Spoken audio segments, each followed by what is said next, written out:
child, children, woman, women, man, and men. What's the word for one? What's the word for more? Practice these words and you'll know for sure.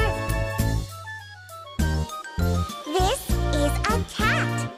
There are many cats. This is a dog. There are many dogs.